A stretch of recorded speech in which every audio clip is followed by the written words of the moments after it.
Hello there, and welcome back to Sleepy Science, where we explore the quiet wonders of the natural world, one slow and easy story at a time. Tonight, we are leaving the warmth of the familiar and venturing somewhere truly extraordinary.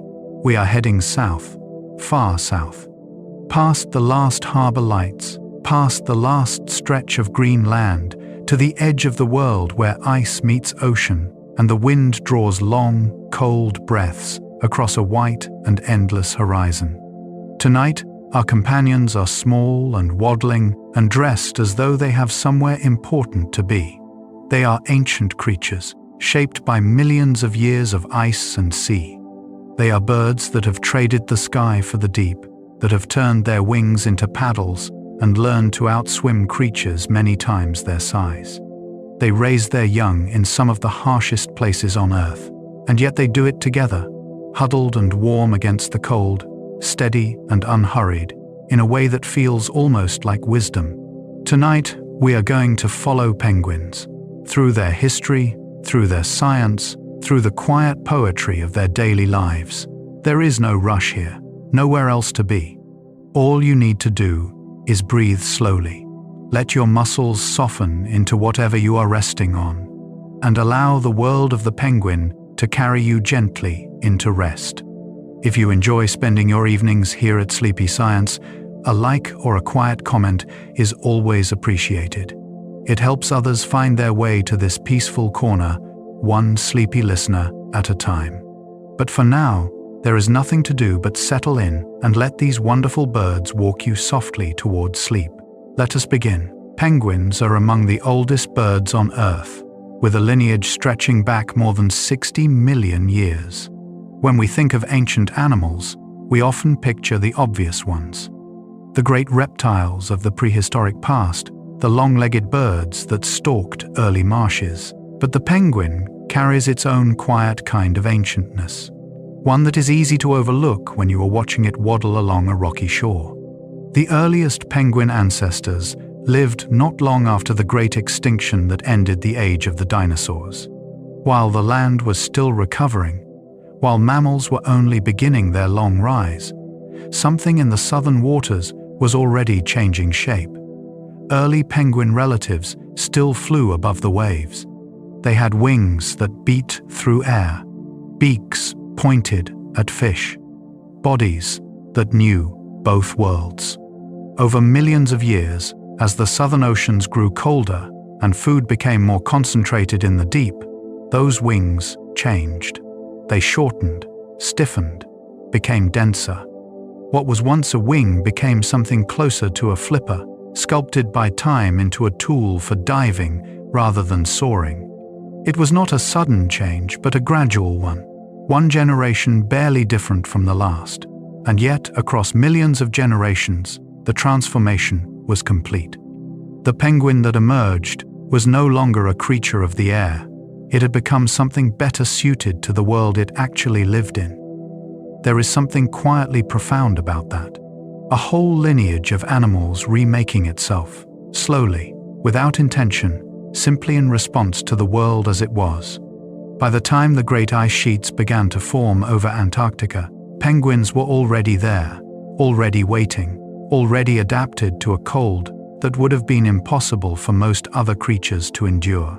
There are 18 recognized species of penguins, and none of them live at the North Pole. This is a fact that surprises more people than you might expect. Penguins, in the popular imagination, are associated with cold and ice and white landscapes, and the Arctic has all of those things in abundance. Polar bears roam the ice there, walruses bask on the frozen shores, and seals haul themselves onto floes that drift in the grey northern seas. But penguins are not among them. Every penguin on Earth lives in the southern hemisphere. Most people know the famous ones, the emperor and the Adelie of Antarctica, the Rockhopper with its wild yellow eyebrow feathers, the little penguin of Australia and New Zealand, the smallest of them all. But the range of the penguin family is actually quite surprising. Galapagos penguins live on the equator, where the water is warmed by the sun and the land is volcanic and stark. African penguins, sometimes called jackass penguins, for the braying call they make, nest on the beaches and rocky shores of southern Africa. Magellanic penguins breed in Argentina and Chile, sometimes traveling extraordinary distances through South American waters. Penguins are not creatures of a single place. They are creatures of the Southern Ocean in all its variety, from the frozen white of the Antarctic interior to the sun-heated rock of a Galapagos shoreline. The cold the Arctic offers was never available to them in the right way at the right time, and so they never made it there. Instead, they spread themselves across an entire hemisphere, finding whatever cold water and fish they needed, and making themselves at home. Penguins are extraordinarily skilled swimmers, reaching speeds that rival many fish. On land, the penguin does not inspire thoughts of speed. It rocks from side to side as it walks, its feet pointing outward, its whole body swaying with each step in a way that feels slow and deliberate and more than a little charming. But the moment a penguin enters the water, everything changes. The body that seemed awkward on dry ground becomes a thing of remarkable grace. Penguins are built for the sea in the way that dolphins and seals are built for the sea, streamlined and powerful and perfectly suited to moving through water. Their flippers, which look like small flat paddles on land, move through the ocean with a rowing motion that generates surprising force. Their bodies are dense and torpedo-shaped. Their bones are heavier than those of flying birds, which helps them dive without fighting the natural buoyancy of air-filled skeletons. Some species can reach speeds of 15 to 25 miles per hour in short bursts, fast enough to launch themselves clean out of the water and land on rocky shores above the waterline. This behavior, called porpoising, sees them leaping repeatedly in and out of the surface in long, shallow arcs, a technique that reduces drag and helps them cover distance quickly. Watching a penguin swim is to watch the sea's own efficiency in motion. Every stroke is clean and unhurried, in the way that truly skilled movement always looks unhurried, even when it is very fast. The water receives them as though they belong to it, and in a very real sense, they do. Emperor penguins can dive deeper than almost any other bird on the planet, descending nearly 1,800 feet into the darkness below. The ocean beneath the Antarctic ice is not a gentle place. It is cold in a way that would stop most hearts within minutes, dark in a way that removes all reference to the world above, and pressurized in a way that would crush most air-filled bodies. Emperor penguins go there anyway. They are the largest of all penguins, standing nearly 4 feet tall and weighing up to 88 pounds, and their size gives them a physiological advantage when it comes to diving. They can hold their breath for up to 27 minutes. Their hearts slow dramatically when they dive, dropping to just a few beats per minute to conserve oxygen. Their muscles are packed with a protein called myoglobin, which stores oxygen and gives their flesh its characteristically dark color. Their blood has a higher than usual proportion of oxygen-carrying red blood cells. Everything about the emperor's body is calibrated for the deep. When they dive, they are hunting fish, squid, and krill in waters that receive no sunlight whatsoever. They navigate by senses we are still working to fully understand, finding their prey in complete darkness, then surfacing again and hauling themselves back onto the ice with the calm efficiency of creatures doing exactly what they were made to do. That an animal can make such a dive and return to stand on ice and look back at you with its steady, dark eyes is one of the quieter marvels of the natural world. Male emperor penguins incubate their eggs through the Antarctic winter, standing in total darkness through some of the coldest temperatures ever recorded on Earth. The story of the emperor penguin's breeding cycle is one of the most extraordinary things any bird does anywhere on the planet. It begins in the autumn, when the emperors walk inland from the sea, sometimes traveling 50 to 100 miles across sea ice to reach their breeding grounds. They do not eat along the way. They arrive at the colony site already fasting. The females lay a single egg in late May or early June, in the depths of the southern winter, when the sun has set for months and temperatures plunge to -40 and below, with winds that can reach 100 miles per hour. Then, the female transfers the egg carefully to the male and returns to the sea to feed. She will be gone for about 2 months. The male is left with the egg balanced on his feet, covered by a fold of warm skin called a brood pouch. He does not eat. He does not move far. He stands in the dark and the cold, waiting. To survive, the males do something remarkable.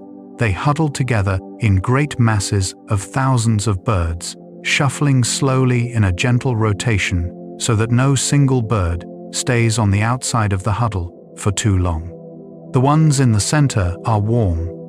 The ones on the edges share the cold, but only briefly before the slow shuffle brings them inward again. It is communal thermoregulation on a grand scale, and it works. By the time the egg hatches and the females return from their long journey at sea, the males have lost nearly half their body weight, but they are alive, and the chick is alive, and the colony endures as it has endured for millions of winters before this one. The emperor penguin huddle is one of nature's most efficient heat-sharing systems, capable of raising the temperature at its center to nearly 100 degrees Fahrenheit, even while the outside air is dozens of degrees below freezing. To stand on the edge of an emperor colony during a midwinter storm is to witness something that looks almost like a city. Thousands of birds pressed close together, their breath rising in small clouds above the mass. The whole group shifting and turning so slowly it seems barely to be moving at all.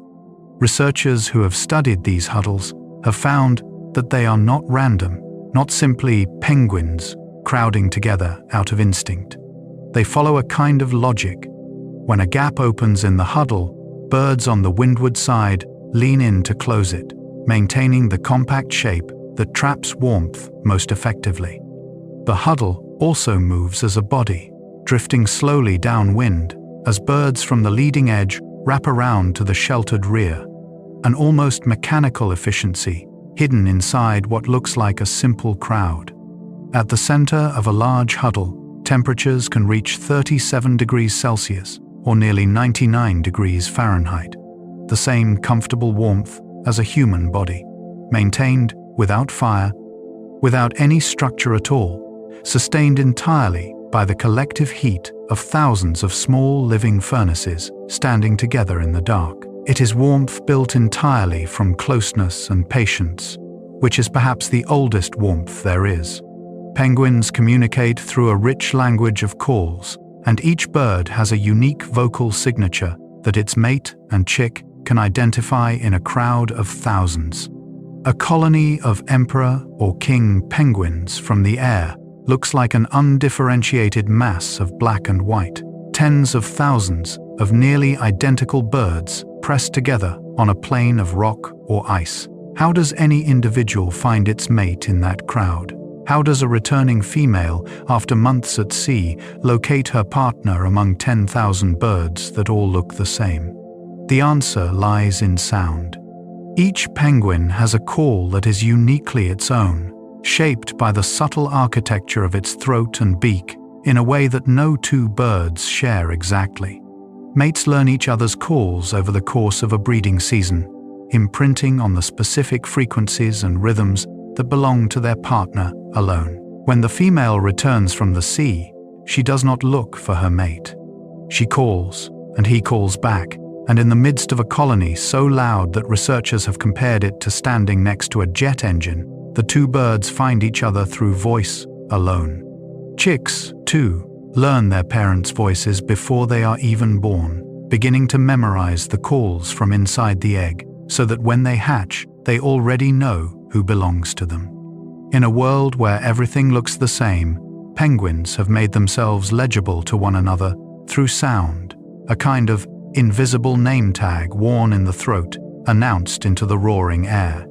Little penguins, also called fairy penguins, are the smallest penguins in the world, standing only about 13 inches tall and weighing just over 2 pounds.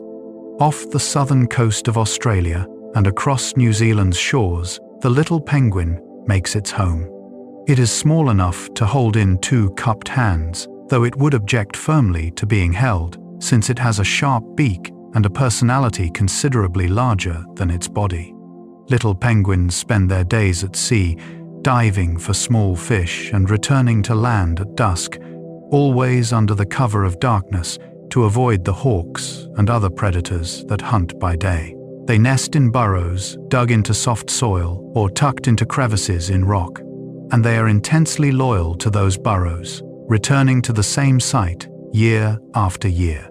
In some places, like Phillip Island in Victoria, Australia, the nightly arrival of the little penguins from the sea has become one of the country's most famous wildlife events. Hundreds of them emerge from the surf in small groups as the sun goes down, waddling up the beach in their unhurried way, making their way to their burrows through the dark. Visitors sit in silence on wooden bleachers and watch them come, and the penguins ignore the humans entirely, because they have been doing this for far longer than any human building has stood on that shore. Their smallness makes them feel delicate, but little penguins are tougher than they look. They have survived ice ages and predators and the reshaping of the continents beneath them. They are small and ancient and surprisingly indestructible. Penguins have a special gland above their eyes that filters salt from seawater, allowing them to drink ocean water directly. The sea that penguins inhabit is salt water, and salt water in large quantities is harmful to most animals, including birds. But penguins did not evolve alongside the freshwater streams and ponds that provide drinking water for most of their feathered relatives. They evolved alongside the ocean, and so they developed a solution. The supraorbital gland, sitting just above the eye, acts as a biological desalination plant, pulling excess salt from the blood and excreting it as a concentrated fluid that drips from the beak or is sneezed out. It is not a perfect filter, and penguins do still seek fresh water when it is available, lapping at meltwater pools or eating snow. But the gland means they are not dependent on finding fresh water to survive. They can stay at sea for weeks or months, drinking as they hunt, their bodies quietly processing the salt and returning the purified water to their bloodstream.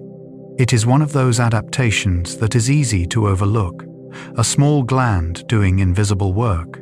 But without it, the whole penguin lifestyle becomes impossible. The ocean is where they find their food, where they spend their working days, and where they are most themselves. The ability to drink from it is what keeps them there. Penguin feathers are unlike the feathers of most birds, being short, dense, and waterproof, functioning more like a wetsuit than a coat. Most birds have feathers that are soft and varied, long flight feathers at the wings, fluffy down beneath. Penguins are different. Their feathers are small, stiff, and densely packed, roughly 70 to 100 feathers per square inch, one of the highest densities of any bird. This tight packing creates an almost impermeable barrier against water, the feathers overlapping in a way that keeps the inner layer dry even when the bird is fully submerged. Beneath that outer layer is a thick layer of down, and beneath that is a substantial layer of fat that provides insulation against cold water.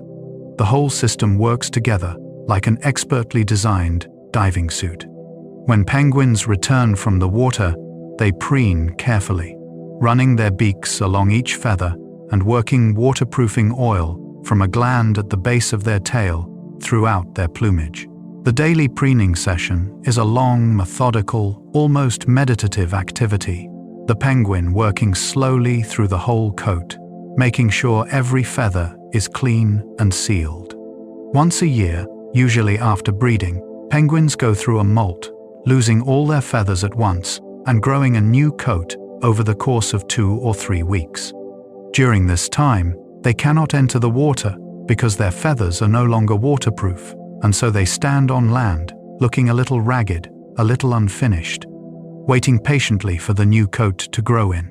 It is an oddly endearing sight, a creature temporarily stripped of its main protection, standing quietly and waiting for the world to restore it. African penguins, found along the coasts of South Africa and Namibia, are the only penguin species to breed on the African continent, and they make a sound that their human neighbors often find deeply confusing. Drive along certain stretches of the South African coastline at night, and you may hear a sound coming from the darkness that does not fit the landscape at all. It is loud and rhythmic and insistent, a braying call that sounds unmistakably like a donkey in the middle of a rocky shore. The African penguin earned its informal name, the jackass penguin, entirely through this call, which the birds make to attract mates and to communicate with each other across the colony. African penguins are smaller than their Antarctic relatives, standing about 2 feet tall, and they nest in burrows dug into guano deposits or sandy soil, or sometimes in caves among the boulders. They are gregarious and noisy and surprisingly assertive, and they have been part of the South African coastline for a very long time. But their numbers have declined dramatically over the past century, largely because of changes in the fish populations they depend on, and because the guano deposits in which they once dug their burrows were removed by humans for use as fertilizer. Conservation efforts are underway, including the placement of artificial nesting boxes along the shore, and there are cautious signs of progress. The African penguin is one of the world's more urgent conservation stories, and it is being told, slowly and steadily, on the rocks of a warm and ancient shore. Penguins were known to ancient humans only through myth and rumor until European sailors encountered them in the 1500s on voyages around the southern tip of Africa and South America. For most of human history, the penguin was unknown to the northern world. The great civilizations of the Mediterranean, the ancient peoples of Asia and Europe, the builders of empires and the makers of maps, none of them knew the penguin existed.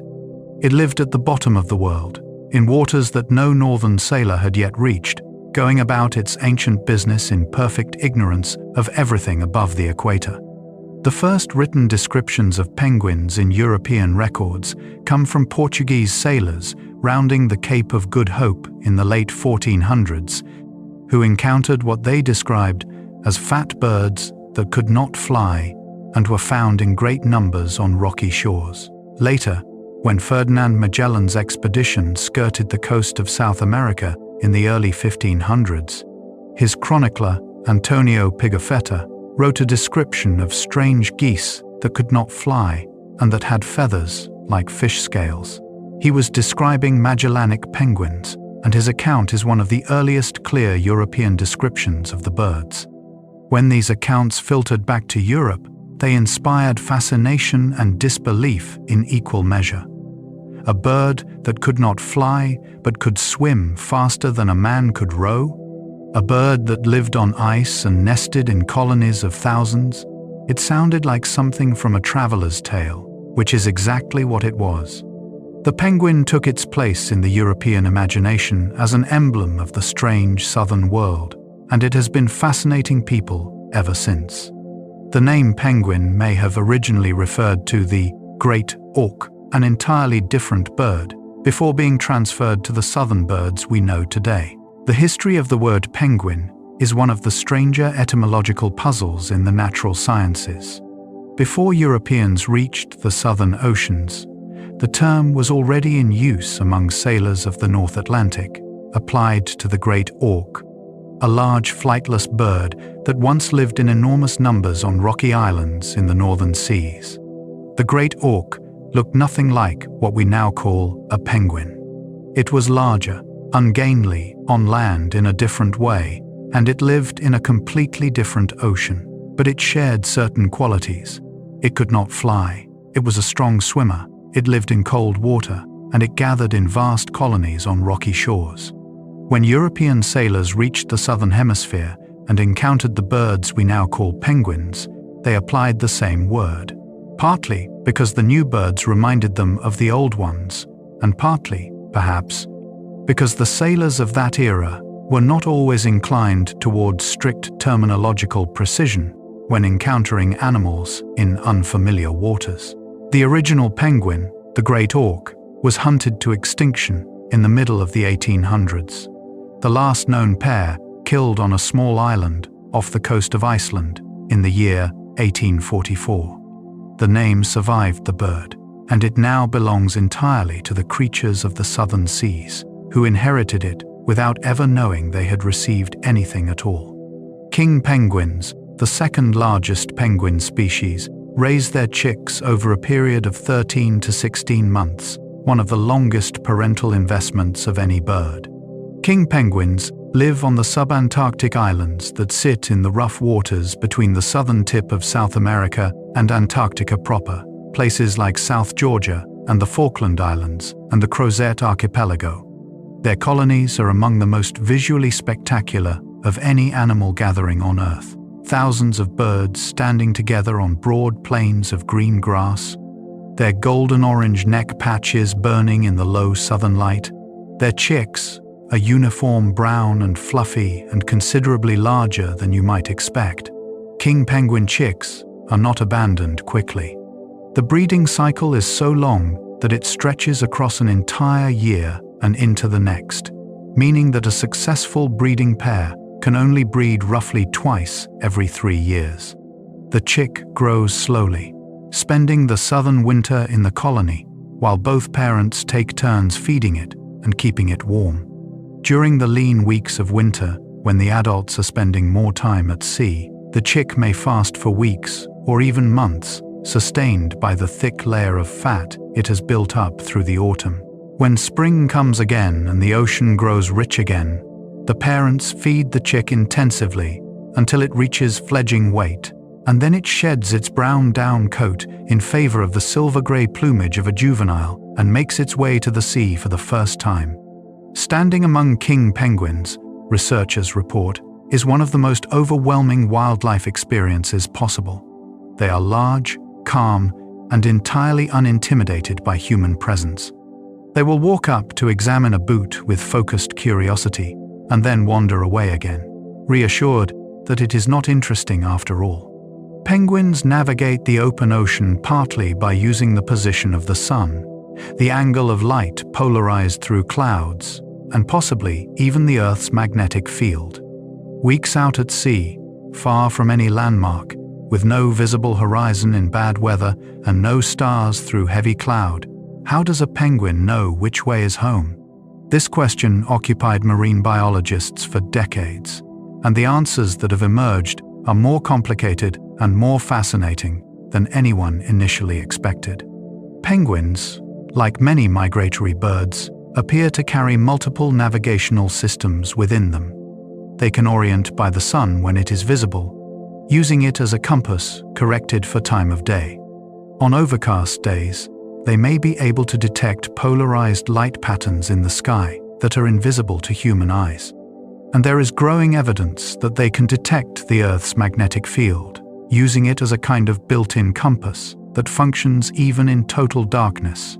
Tagging studies have shown that penguins, swimming hundreds of miles from shore, maintain extraordinarily accurate headings, correcting their course against currents and moving in ways that suggest a continuous, precise awareness of direction. They do not drift. They do not wander. They go where they mean to go, and they return from where they have been, guided by senses so integrated into their bodies that they may have no more conscious awareness of using them than you have of balancing when you walk. Galapagos penguins are the only penguin species that regularly lives north of the equator, surviving in tropical waters because a cold current sweeps up from the Antarctic along the western coast of South America. The Galapagos Islands sit almost precisely on the equator, 1,100 miles west of Ecuador, in water that most penguins would find impossibly warm. Yet, about 1,500 Galapagos penguins live there, making use of the cold, nutrient-rich water brought by the Humboldt Current, which wells up along the South American coast and extends its influence even to these remote volcanic islands. The Galapagos penguin is small and tropical, nesting in the shade of lava formations and cliff overhangs where it can escape the midday heat, sometimes holding its flippers out to radiate warmth when the sun is directly overhead. It forages in the cool water beneath the equatorial sun, hunting small fish in waters where iguanas swim alongside it and sea lions rest on the same rocks. It is among the rarest penguins in the world, with a population that has fluctuated dramatically in response to El Niño events. When the warm surface water expands and the cold current retreats, and the fish that the penguins depend on disappear into deeper water. In bad El Niño years, the Galapagos penguin population can drop by as much as 77% in a single breeding season.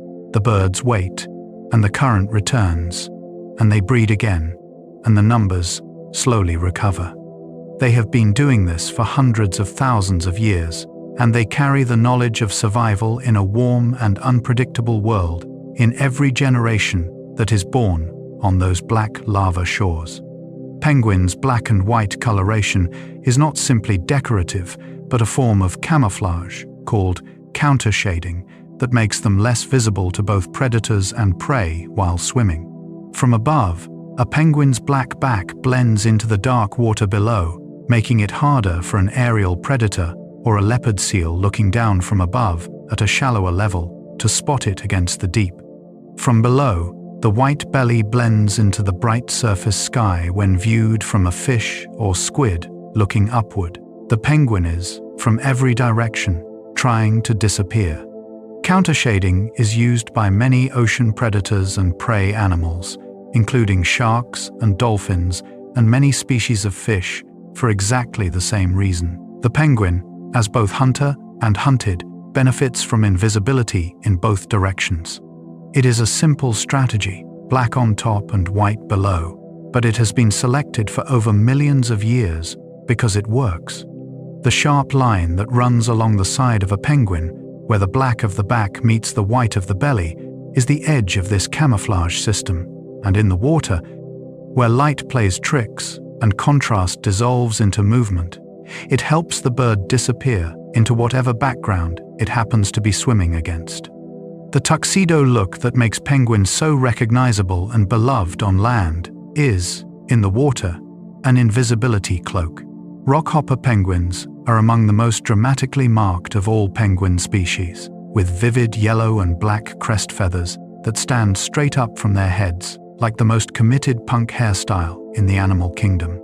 Rockhoppers live on Sub-Antarctic islands, scattered across the southern oceans, places of wind-battered clifftops and crashing sea and grass that bends constantly in the relentless gale. They are not large birds, standing about 20 inches tall, but they make up for their size in sheer personality. They breed in dense colonies on rocky terrain, and they get their name from the way they move across the rocks, both feet together, hopping from ledge to ledge and boulder to boulder with a determined energy that looks less like a bird and more like a small rubber ball bouncing downhill. The yellow superciliary crest that gives them their look is shared by several closely related species, the Macaroni penguin, the royal penguin, and others, but each species carries its own particular arrangement of yellow and black that makes identification possible for anyone patient enough to sit on a wind-swept South Atlantic cliff and watch the colonies long enough to notice the differences. These crested penguins are among the most charismatic of the penguin family, and their colonies are loud and busy and full of the small but vigorous dramas of birds that have a great deal of character packed into a very compact frame. Penguins are highly social animals, and some colonies contain more than 1 million breeding pairs, making them one of the largest aggregations of any vertebrate on Earth. The Chinstrap penguin colony on Zawodowski Island in the South Sandwich Islands is one of the largest single penguin colonies in the world, with estimates suggesting it holds approximately 1.5 million breeding pairs, meaning that during the breeding season, the island is home to more than 3 million adult penguins, plus their chicks. Zawodowski is a volcanic island, roughly circular, rising steeply from the sea, shrouded in steam from the volcano at its center, lashed by the most ferocious weather in the Southern Ocean, and almost entirely covered in penguins.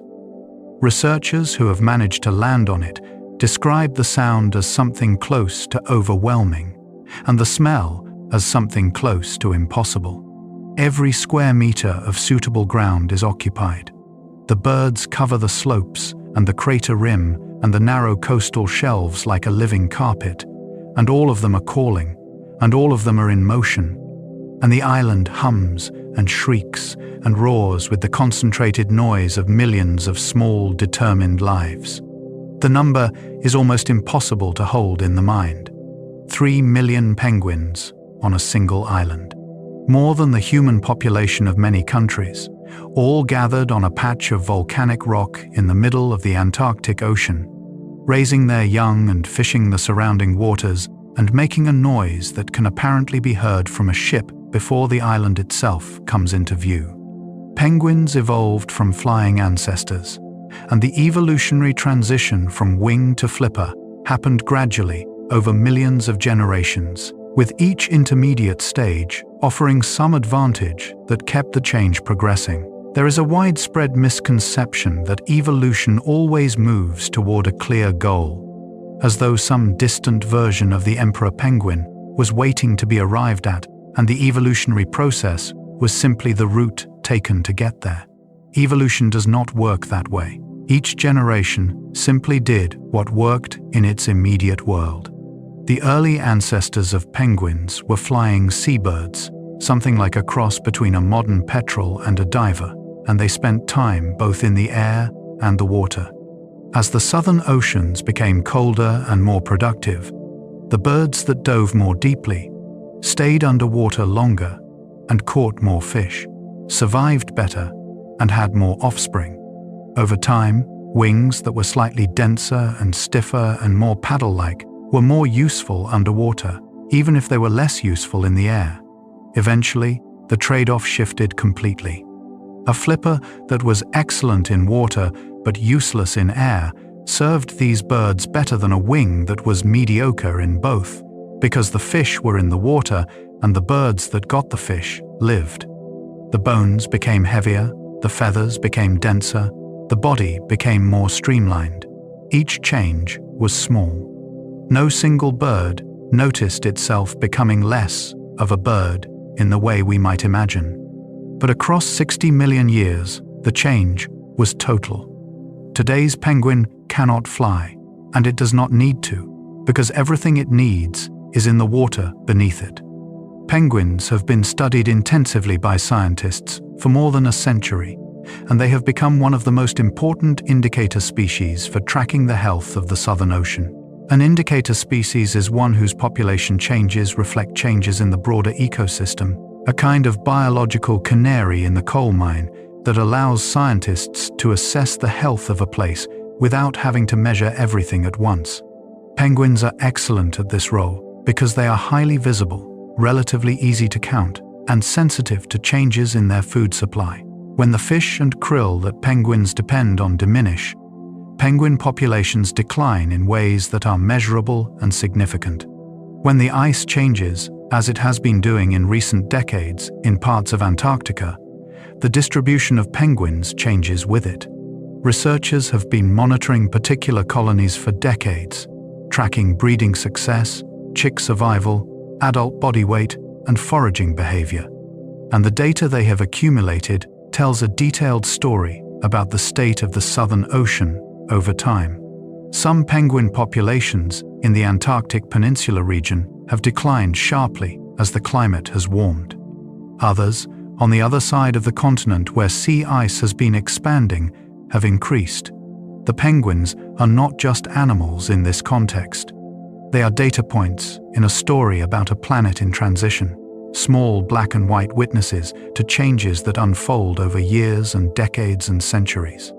Penguins often form lifelong pair bonds, returning to the same mate and the same nest site year after year, recognizing each other after months apart at sea. Romantic attachment in animals is a subject that scientists approach with appropriate caution, since the rich inner lives of animals are difficult to measure and easy to anthropomorphize. But there is real behavioral evidence that many penguin species form lasting bonds that function, from the outside at least, in ways that look like loyalty. Adelie penguins, who breed on the rocky shores of Antarctica, have been studied at particular nest sites for decades. And the data shows clearly that pairs who reunite successfully year after year breed more successfully than birds who form new partnerships each season. Experience together matters. Knowing your partner's behavior, their rhythms, and their particular calls, and their timing, allows both birds to coordinate the complex logistics of breeding more efficiently. And so, natural selection has favored birds that return to the same mate, that remember the same call, that find the same rocky hollow among the thousands of identical-looking rocky hollows on the same beach, and that stand calling until the familiar answering voice comes back through the noise of the colony. Whether this constitutes love in any meaningful sense is a question that science cannot comfortably answer. But it is, at minimum, a form of devotion that has been tested by time and found useful, and it endures across the seasons and the ocean distances and the long Antarctic winters with a consistency that is, in its quiet way, quite beautiful. Penguins are surprisingly resistant to cold temperatures, maintaining a core body temperature of around 100 degrees Fahrenheit, even in conditions that would be fatal to most mammals. The mechanisms that allow a penguin to stay warm in Antarctic conditions are layered and interlocking in a way that reflects millions of years of refinement. The outermost layer is the feather coat, dense and waterproof, trapping a layer of air close to the body. Beneath that is a thick layer of down insulation. Beneath that is a layer of fat that in some species reaches several centimeters in thickness, providing both insulation and an energy reserve for times of fasting. And beneath that, deep in the penguin's physiology, are a series of heat exchange systems in the circulatory system that allow the bird to recover warmth from blood flowing out to the extremities before it is lost. The arteries that carry warm blood to the flippers and feet run adjacent to the veins that carry cold blood back from them, and heat passes across between the two systems before it can be lost to the cold air or water. The flippers and feet themselves operate at temperatures much lower than the body core, saving the need to maintain them at full warmth because they are adapted to function at cool temperatures. The whole system is not a single adaptation, but a suite of interlocking adaptations. Each one alone insufficient, but all of them together creating an animal that can stand in a blizzard at -40 degrees and maintain the internal warmth of a summer afternoon. Penguins have been observed using tools and showing behaviours that suggest a capacity for problem-solving and learning that continues to be studied with interest. The classic image of a bird as a creature operating entirely on instinct, doing only what its genes have programmed it to do without any flexibility or learning, has been revised considerably by decades of behavioral research. Penguins, while not in the same league as the most cognitively flexible birds, like corvids or parrots, have shown behaviors that imply learning and individual variation. Penguins have been documented altering their foraging strategies in response to changes in prey distribution, shifting the depths at which they dive, the distances they travel, and the timing of their trips based on what they find and do not find at sea. Individual birds within a colony develop different specializations and different approaches to the same problems. Young penguins learning to forage for the first time show clear improvement over their first weeks and months at sea, which requires that they retain and apply information gathered from previous dives. Stone collection for nest building, which is taken very seriously by many penguin species, involves assessments and apparent preferences that go beyond simple reflex. And the capacity of penguins to recognize individual birds and to maintain complex social relationships within large colonies implies a memory and a social awareness that are not trivial things. They are not simple birds. Penguins and humans have a surprisingly long history of living near each other in sub-Antarctic settlements and research stations, and the penguins have consistently demonstrated a complete lack of fear of humans that researchers find both endearing and logistically challenging. Antarctic and sub-Antarctic research stations are not always remote. Some are close to penguin colonies, and the colonies are not always small. Researchers at these stations have written extensively about the tendency of penguins to wander into workspaces, inspect equipment, peck at bootlaces, and stand in doorways in ways that create genuine operational difficulties. Penguins evolved in a place with no land predators, and consequently, they did not develop the flight response that most birds show when a large animal approaches. They stand their ground, or they approach with curiosity, or they simply ignore the human presence entirely and go about their business. This fearlessness, which is sometimes described as an absence of fear of humans, but might better be described as an absence of any particular opinion about humans, means that close encounters between researchers and penguins are not difficult to achieve. It also means that the penguins' welfare depends entirely on the restraint and consideration of the humans who share their environment, since the birds themselves have no instinct to protect themselves from the presence of people. The trust, if it can be called that, is entirely one-sided, and it sits on the researchers like a responsibility that is not always comfortable to carry. Chinstrap penguins are named for the thin black line of feathers that runs under their chins like the strap of a helmet, and they are among the most aggressive of all penguin species, known for a willingness to confront intruders much larger than themselves. Chinstraps are medium-sized penguins, nesting on rocky terrain across a wide band of the Southern Ocean, from the Antarctic Peninsula to the Sub-Antarctic Islands. They are not large, and they are not particularly intimidating individually, but they have a reputation among researchers for being willing to fight anything that encroaches on their nesting territory, including other penguins, seabirds, fur seals, and humans who get too close. The confrontation typically begins with a full-body posture, flippers spread, chest forward, beak pointed at the intruder, and a loud, harsh vocalization that functions as a warning.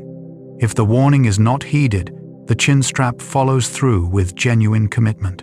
Being bitten by a chinstrap penguin is, by accounts of those who have experienced it, not pleasant.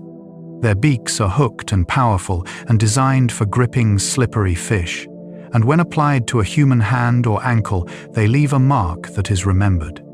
Researchers who work in chinstrap colonies learn to move carefully and to respect the boundaries that each nesting bird maintains around its territory, because the alternative is to spend a great deal of time explaining why they have penguin-shaped bruises on their legs.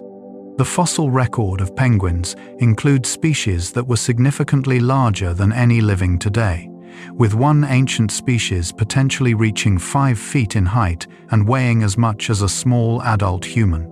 The giant penguins of the past are one of the more striking facts in paleontology, and they have a way of reframing the modern penguin in an interesting light. When you watch a little penguin waddling up a beach in the dark, it is not easy to imagine that this family once included animals that stood roughly 5 feet tall and may have weighed as much as 250 pounds.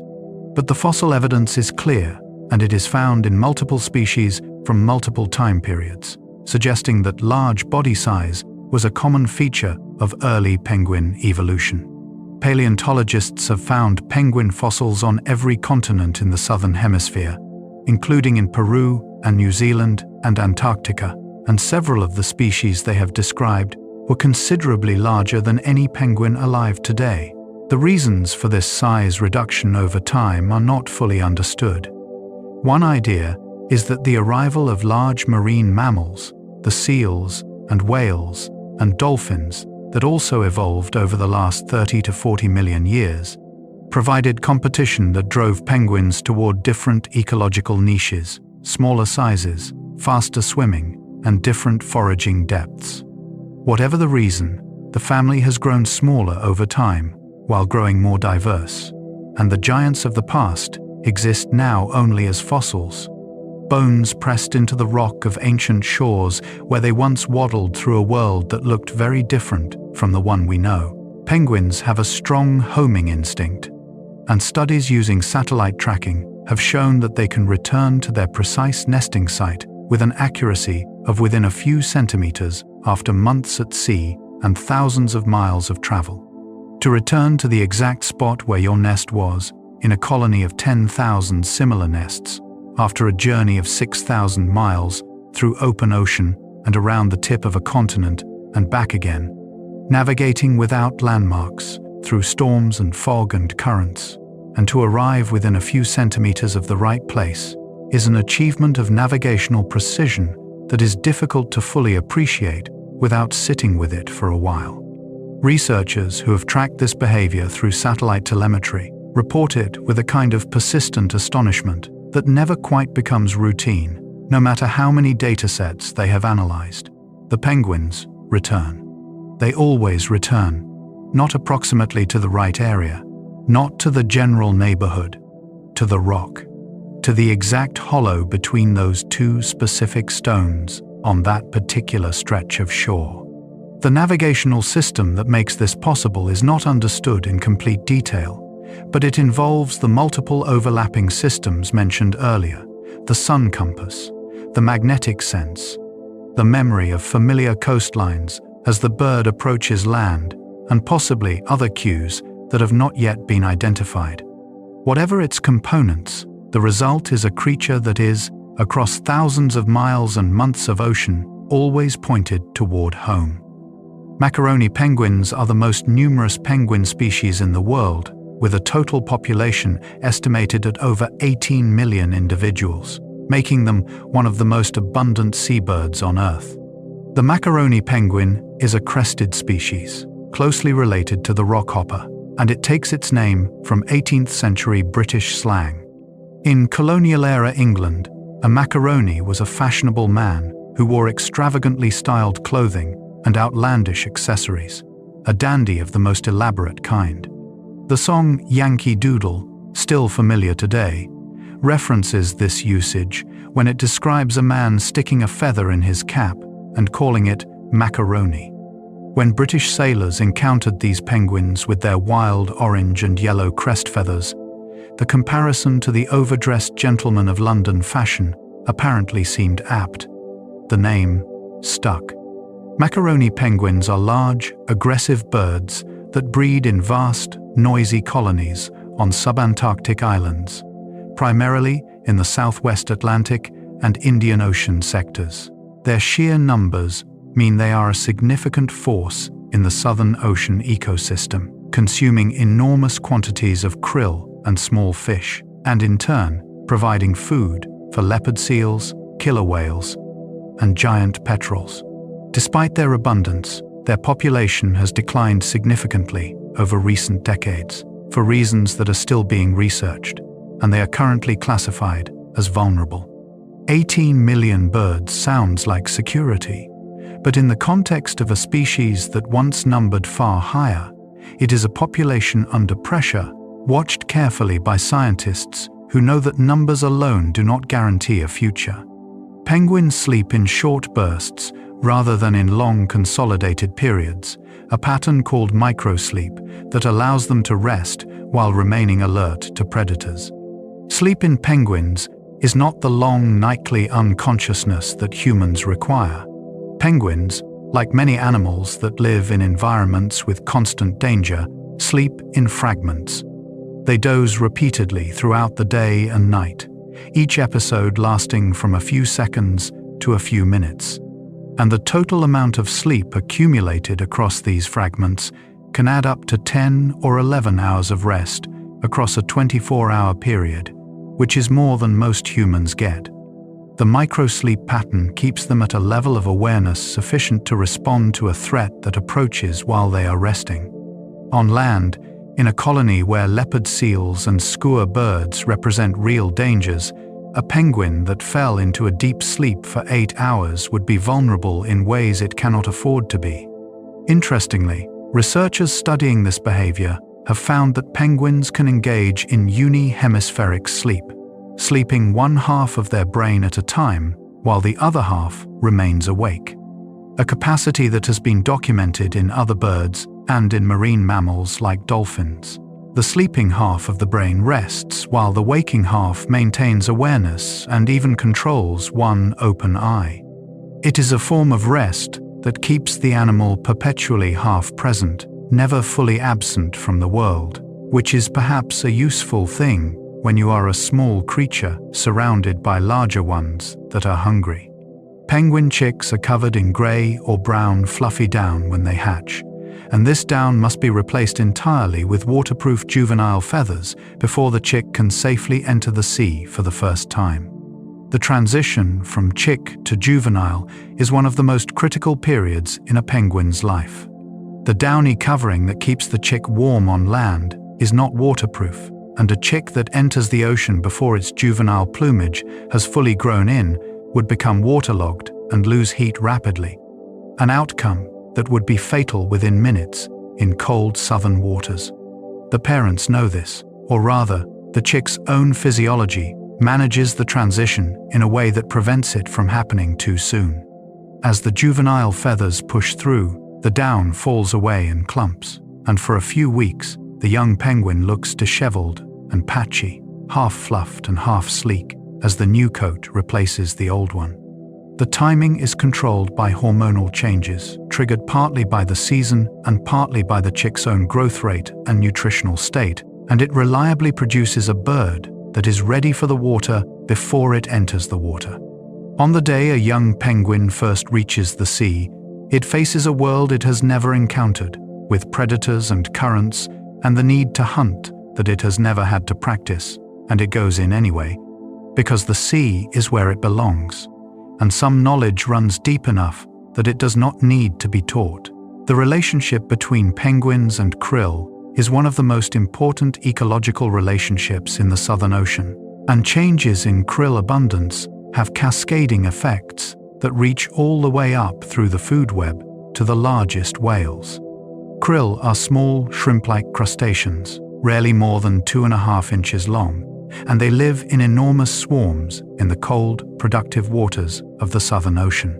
In terms of animal biomass on Earth, Antarctic krill may represent the most abundant species of all, with total population estimates sometimes exceeding 500 million tons.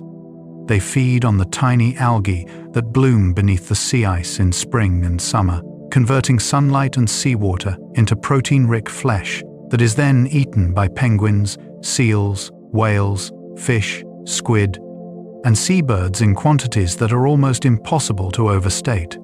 For many penguin species, krill are the foundation of the diet. Chinstrap and Macaroni penguins are particularly krill-dependent, and when krill populations decline, as they have in some parts of the Antarctic Peninsula region, in association with the loss of sea ice that krill larvae depend on for shelter and feeding, penguin breeding success declines with them. The thread that connects sea ice to krill to penguins to the broader Southern Ocean ecosystem is a single thread pulled tight across an enormous distance, and the tension in it can be felt from the smallest organisms to the largest, from the algae living under the ice to the humpback whales that lunge through krill swarms in the warming summer seas. Penguins use pebbles as a form of currency in their social relationships, with the exchange, theft, and gifting of stones playing a significant role in courtship, pair bonding, and competition within colonies. The pebble economy of penguin colonies is one of the more delightful discoveries of behavioral research. Many penguin species, particularly Adelie and Gentoo penguins, build their nests from small stones collected from the beach or stolen from neighboring nests, and the pebbles serve both a practical purpose, raising the nest above the melting snowmelt that floods low ground in spring, and a social one. Male Adelie penguins offer pebbles to females as part of courtship, and the female's acceptance or rejection of the pebble is a kind of answer to the proposal. Pairs reinforce their bond through continued pebble exchange throughout the breeding season. The pebbles themselves are not all equal in the eyes of the penguins. Smooth, round, appropriately sized stones are preferred, and individuals with access to the best pebbles have a social advantage that is real and measurable. Theft is common and apparently conducted with a degree of subtlety that researchers have described as genuinely furtive, with birds approaching a neighbor's nest, glancing around, and then quickly taking a pebble and returning home with it, all while carrying a body language that has been described, not entirely fancifully, as guilty. The parallel between pebble exchange in penguins and the exchange of gifts in human courtship and social bonding is not lost on the researchers who study it, though they are careful about drawing too direct a line between the two. Penguins have a remarkable relationship with the bacteria and other microorganisms in their gut, and some species carry gut bacteria adapted to survive stomach acid strong enough to digest fish bones, one of the more extreme digestive environments in the bird world. The digestive system of a penguin is built for a diet of whole raw fish and squid swallowed intact and alive, and the biochemistry involved in processing that diet efficiently is more complex than it might initially seem.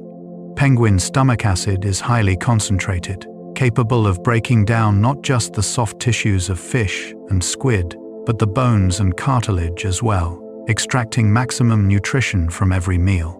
The mucous lining of the stomach protects the penguin's own tissues from this acid, and the turnover time from swallowed fish to expelled waste is rapid. The gut microbiome that lives within this environment is adapted to the specific challenges it faces, including extremes of temperature. Since the penguin's body goes through dramatic shifts between the warmth of the body core and the cold of the surrounding ocean, and extremes of pH during digestion, researchers studying penguin gut bacteria have found communities that are genuinely unusual compared to those of other birds, adapted to their specific host in ways that reflect millions of years of coevolution. Every penguin carries within it a microscopic ecosystem as specialized as the one it lives in, tiny communities of organisms doing invisible work in the dark of the bird's interior, making the whole improbable machine run. Penguins have been observed swimming thousands of miles during non-breeding periods, with some individuals ranging across vast stretches of the Southern Ocean in patterns that are still being mapped by satellite tagging. What do penguins do with the months when they are not breeding? For a long time, this question was difficult to answer, because the penguins were at sea, out of sight, in one of the most remote and inhospitable ocean environments on Earth. Satellite tracking technology, small enough to attach to a penguin without significantly affecting its behavior, has changed this. Researchers now have detailed maps of where individual penguins go during their non-breeding months, and the answer, in many cases, is very far indeed. Magellanics tagged in Argentina have been tracked to waters off the coast of Brazil. King penguins have been followed on trips of thousands of miles from their island colonies. Adelies travel north into the sea ice zone and spend months in an environment that offers perpetual night during the Antarctic winter, hunting in darkness under a ceiling of ice. The routes they follow and the areas they return to repeatedly suggest that individual birds develop knowledge of productive areas at sea in the same way that they develop knowledge of productive nesting sites on land, building a geography of the ocean over years and decades of experience, and returning to the places that have fed them before. The Southern Ocean, which looks featureless from above, is, from the penguin's perspective, a landscape full of memory and meaning. The Adelie penguin, one of the most studied animals on Earth, was named by French explorer Jules Dumont d'Urville in honor of his wife, Adele, when he encountered the species during his expedition to Antarctica in the 1830s. There is a certain tenderness to the fact that the Antarctic's most familiar little penguin carries the name of a woman in France, who never saw the ice, who waited at home while her husband sailed to the bottom of the world and came back with the news that he had found these birds and named them for her. Dumont d'Urville was a complex figure, a naval officer and explorer of considerable accomplishment, who also did things that cast a shadow over his legacy. But the naming of the Adelie penguin is one of the gentler details of his story. The Adelies themselves, small and fast and loud and aggressively cheerful, are as well studied as any animal on the planet. Long-term studies at particular colonies have been running for decades, with individual birds marked and tracked across their entire lifespans, producing datasets that tell detailed stories about how individual birds differ in their strategies, their success rates, their personalities, and their responses to environmental change. The Adelie is, in the language of ecology, a model organism, one that has been examined from so many angles over so many years that it has become a window through which the whole Antarctic ecosystem can be observed. Adele d'Urville, for whom they are named, could not have imagined the role her husband's little black and white birds would eventually play in the science of a warming world. In some penguin species, the color of a bird's beak or eye ring changes as it ages, providing a visible indicator of age and experience that other birds in the colony can use when making decisions about mates and social interactions. The social life of a penguin colony is richer and more structured than it might look from the outside. Individual birds are not equivalent to each other in status or experience. Older birds, who have bred successfully before and who know the colony and its rhythms and its better nest sites, carry that knowledge in the color of their beaks, in the way they hold themselves, in the confidence of their movements. Younger birds entering the colony for the first time are recognizably younger, not just by their behavior, but by their markings. In Gentoo penguins, the orange of the beak deepens with age. In some other species, the ring of colored skin around the eye brightens or shifts. These visual signals, readable by other colony members, feed into the decisions that birds make about who to pair with, who to challenge, and who to defer to. The colony is not a democracy of equals. It is a community with history and hierarchy and recognition, a place where individuals know each other and remember what they know, year after year. For the duration of a life that in some species extends to 20 years or more. Penguins have been swimming in the world's oceans since long before the first human being stood upright on a savanna in Africa, and they will almost certainly outlast many of the things we currently take for granted. Assuming the world we are building for them leaves enough cold water and enough fish and enough ice for them to do what they have always done. Sitting with that thought is one of the more grounding things you can do at the end of a long human day. The penguins were here before us. They watched the ice ages come and go. They survived the reshaping of the continents, the opening and closing of ocean passages, the rise and fall of sea levels that buried ancient coasts under hundreds of feet of water. They are not fragile in the way that recent things are fragile. They are old, and they carry in their bodies the distilled knowledge of 60 million years of living in the Southern Ocean.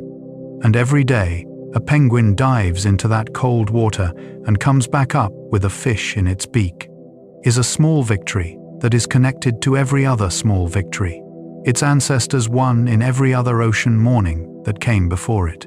Penguin feathers are replaced in a process called catastrophic molt, where all feathers are shed and regrown simultaneously over a period of 2 to 3 weeks, during which the bird must remain on land and fast entirely.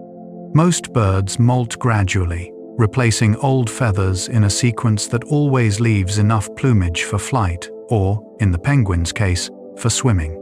But penguins cannot afford a gradual molt because their feathers are the foundation of their waterproofing, and a feather coat that is half new and half old is not reliably waterproof, which means partial molting would leave them dangerously exposed in cold water. So instead, they molt everything at once. In the weeks before the molt begins, penguins eat heavily, building up the fat reserves they will need to sustain themselves during the 2 or 3 weeks they must spend ashore. Then the old feathers begin to loosen and push out as the new ones grow beneath them, and the bird stands on land looking increasingly ragged and miserable, hunched and patchy, as the old coat falls away in clumps to reveal the bright, clean plumage growing in underneath. They cannot eat during this time because they cannot enter the water, and so they stand and wait and lose weight steadily until the new coat is sealed and waterproof and ready. When the molt is complete and the penguin finally enters the ocean again, it is in peak condition, newly feathered and replenished, and it immediately begins to feed intensively, recovering the weight it lost during its weeks of patient waiting on shore. The emperor penguin's chick makes its first journey to the sea in December, the height of the Antarctic summer, when the sea ice has broken up and the ocean is relatively close. The timing of the emperor penguin's breeding cycle is built around one fundamental constraint. The chick must be large enough and old enough to survive independently in the ocean by the time the Antarctic summer arrives and the sea ice begins to break up, making the long trek back to the water possible. Everything else in the cycle is arranged around this deadline. The breeding begins in the middle of winter, so that 2 months of incubation and 5 months of chick rearing later, the young bird is ready in December. The precision of this timing, achieved without any calendar or measurement, through nothing more than the hormonal rhythms of the birds themselves responding to the angle of the sun and the length of the days, is one of those facts that invites a long, quiet consideration of what it means for a creature to know something without being able to say what it knows. The chick that makes that first journey to the sea in December has been alive for about 5 months. It has never seen open water. Its parents, who have fed and warmed it through a polar winter, now lead it toward the ocean's edge and watch it go. The chick enters the water without ceremony or preparation, because the ocean recognizes it, even if it does not yet recognize the ocean, and something in its body already knows what to do. Penguins in some colonies have been studied continuously for more than 40 years, creating some of the longest continuous wildlife monitoring datasets in the world, and allowing scientists to track how individual animals respond to change over the course of their entire lives. The value of long-term data in ecology is difficult to overstate. Nature does not work on short timescales. Animal populations fluctuate from year to year in response to local conditions, and a study that runs for only 5 years may catch one extreme and miss the normal range entirely. But a study that runs for 40 years captures the full range of variation, the good years and the terrible years, and the ordinary years in between, and allows researchers to see what is actually changing and what is simply the usual noise of a living system. The long-term penguin studies at places like Cape Crozier and Palmer Station have produced exactly this kind of irreplaceable record. Researchers know the life histories of individual birds tagged as chicks in the 1980s.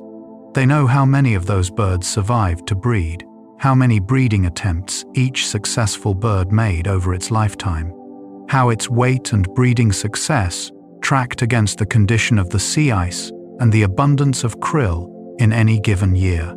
They know which years were catastrophic and which were abundant. The dataset tells a story that no short study could tell, and that story is one of the more important scientific records of how an ecosystem responds to a changing climate. Penguins are capable of recognizing their own reflections in some experimental contexts, a finding that touches on questions of self-awareness that scientists are still working to fully understand. The mirror test is a classic measure of self-recognition in animals, and it has been passed convincingly by great apes, elephants, and some cetaceans, animals with large brains and complex social lives. Penguins are not at that level, and they do not pass the mirror test in the same clear way. but they show responses to their own reflections that are more nuanced than simple aggression toward a perceived rival, and in some contexts, particularly with young birds, there is evidence of investigative behavior that researchers describe as interested without being aggressive, as though the bird senses that what it is seeing is somehow related to itself without fully understanding the nature of the relationship. What this means for penguin cognition is unclear, and probably will remain unclear for some time, because questions of animal self-awareness are genuinely hard to investigate from the outside. But the question itself, whether a creature can know itself, is one that has fascinated human thinkers for as long as humans have been thinking, and to find even a faint echo of it in the behavior of a small black and white bird standing in front of a mirror on an Antarctic ice shelf is, at minimum, an invitation to wonder. The Gentoo penguin is the fastest swimming penguin in the world, capable of sustained speeds of up to 22 miles per hour and short bursts that may exceed this, making it one of the fastest swimming birds of any kind.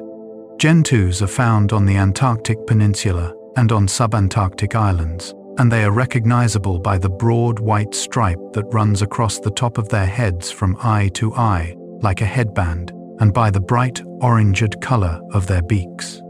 They are moderately large birds, standing about 30 inches tall, and they have a particular combination of body shape and flipper structure that makes them exceptionally efficient in the water.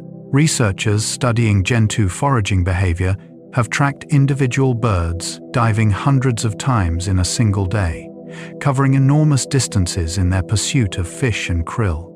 Their dives are typically shallower than those of emperor penguins, but more frequent, and the birds use a combination of speed and agility to pursue prey that would otherwise escape them. The speed of a Gentoo in full pursuit is visible as a kind of thrilling violence when you watch it underwater, the bird twisting and accelerating in short, powerful bursts, its whole body working as a single unit, flippers pulling through the water with a motion that is all efficiency and no wasted effort.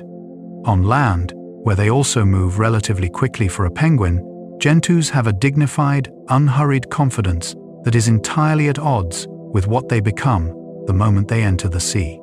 Penguins have been the subject of myths, stories, and cultural significance for the peoples who have lived alongside them for centuries in southern South America, southern Africa, and the islands of the Southern Ocean. The indigenous peoples of Tierra del Fuego at the tip of South America, including the Yagan and Kawesca people, shared the cold and stormy waters of the Beagle Channel and the Magellan Strait with Magellanic penguins, and the birds were part of the food resources that sustained these maritime peoples through the brutal winters of the far south. In southern Africa, sand rock art includes representations of African penguins, suggesting that the birds were part of the cultural landscape of coastal peoples long before the arrival of European settlers.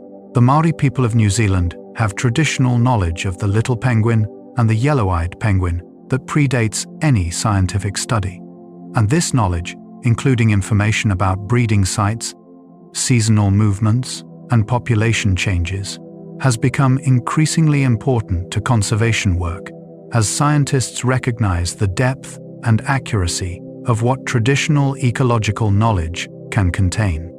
Penguins are not simply subjects of modern scientific interest. They are creatures with long histories of relationship with the people who have lived nearest to them, and those histories contain information and perspectives that enrich our understanding in ways that go beyond what any single research program can provide. Some penguin species are polygamous, with occasional instances of a bird maintaining two nests simultaneously, while others demonstrate patterns of divorce and remarriage that parallel in some loose way the relationship dynamics of long-lived social animals generally. The dominant pattern in most penguin species is monogamy within a breeding season and high fidelity between seasons.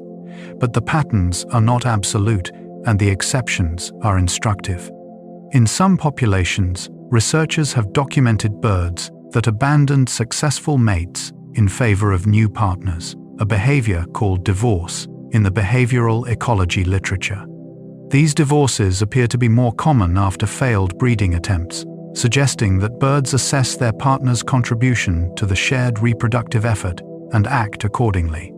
Occasional polygyny, where a male maintains relationships with two females, has been observed in some species, though it is uncommon and typically involves more complex dynamics than the simple picture of a bird with two nests. What these variations tell us is that penguin social behavior is not a fixed program running the same way in every individual, but a flexible set of tendencies shaped by individual circumstances, local conditions, and the outcomes of previous experience. The birds are making decisions, in whatever sense a penguin makes a decision, and those decisions produce outcomes that affect how many chicks survive and how long each individual continues to breed. The variation is the raw material on which natural selection acts, and it keeps the system alive and responsive in a way that rigid uniformity never could. Penguin populations on the Antarctic Peninsula have been shifting geographically over the past several decades, with Adelie populations declining in the north while Gentoo and Chinstrap populations expand, a pattern that reflects changes in sea ice and water temperature that are ongoing. The Antarctic Peninsula is one of the fastest warming regions on Earth, with winter temperatures having increased by several degrees over the past 50 years. This warming has profound effects on the sea ice that forms and melts seasonally in these waters. And sea ice is not irrelevant to penguins. It is, for some species, foundational. Adelie penguins depend on pack ice, both as a resting platform and as the habitat that supports the krill they need to eat. As winter ice forms later and melts earlier, the season of ice-supported krill abundance shortens, and Adelie breeding success in the northern peninsula has declined. At the same time, Gentoo penguins, which are more flexible in their diet and less dependent on pack ice, have been moving south along the peninsula, colonizing areas where Adelies once dominated. Chinstraps, similarly, have shown shifts in distribution. These are not catastrophic collapses, but gradual geographical redistributions, species moving within the landscape in response to the landscape itself moving. What they represent, in the aggregate, is a rewiring of the Antarctic Peninsula's ecosystem, quiet and incremental and visible only in the accumulation of data points over years and decades, each individual data point being a bird counted on a beach, a nest checked for eggs, a weight recorded, a tag read. Some penguins have been known to adopt orphaned chicks, with adults who have lost their own eggs, or chicks sometimes taking in unrelated young and raising them as their own. Adoption in the animal world is a behavior that scientists study carefully and interpret cautiously, because what looks like altruism from the outside sometimes has a less straightforward explanation. In penguins, the adoption of chicks appears to happen most often when a bird that has lost its own egg or chick still has the hormonal drive to parent, and encounters a chick that is separated from its own parents or that has been abandoned. The drive to brood and feed is strong and, apparently, not entirely specific. An adult penguin that has been feeding and warming a chick for weeks may not always distinguish sharply between its own offspring and an orphan that presents itself in approximately the right context. Whether this benefits the chick is clear. An orphan that is adopted has a better chance of survival than one left to fend for itself. Whether it benefits the adopting adult is less clear, since the effort involved in raising a chick is considerable and the reproductive benefit of raising an unrelated chick is zero. But the behavior occurs, and it occurs often enough that researchers have documented it across multiple species, and it adds one more layer of complexity to the social world of these birds that already contains more layers than most people expect. The eyes of penguins are adapted for vision both in air and underwater, with a flattened lens that allows them to focus sharply in the different refractive environment of the sea, without losing the ability to see clearly on land. Most animals that spend significant time both in and out of water face a challenge at the interface between the two mediums. Water bends light differently than air does, and an eye calibrated for one is often blurry in the other. Human eyes, calibrated for air, become blurry underwater, which is why everything looks out of focus when you open your eyes below the surface without a mask. Penguins need to see sharply in both environments, because they must navigate on land, recognize mates and chicks, watch for aerial predators, and then, the moment they enter the water, track fast-moving fish in low light at depth. They solve this problem with a lens that is unusually flat compared to most bird lenses, giving the eye a wide range of accommodation that allows it to adjust to both air and water without becoming seriously degraded in either. In bright Antarctic daylight, penguins also benefit from a relatively high density of visual cells in the retina, giving them sharp, detailed vision. Underwater, where light levels drop quickly with depth, their eyes dilate to capture as much of the available light as possible. The eye is, like everything else about the penguin, a compromise, a solution arrived at through millions of years of pressure from both worlds.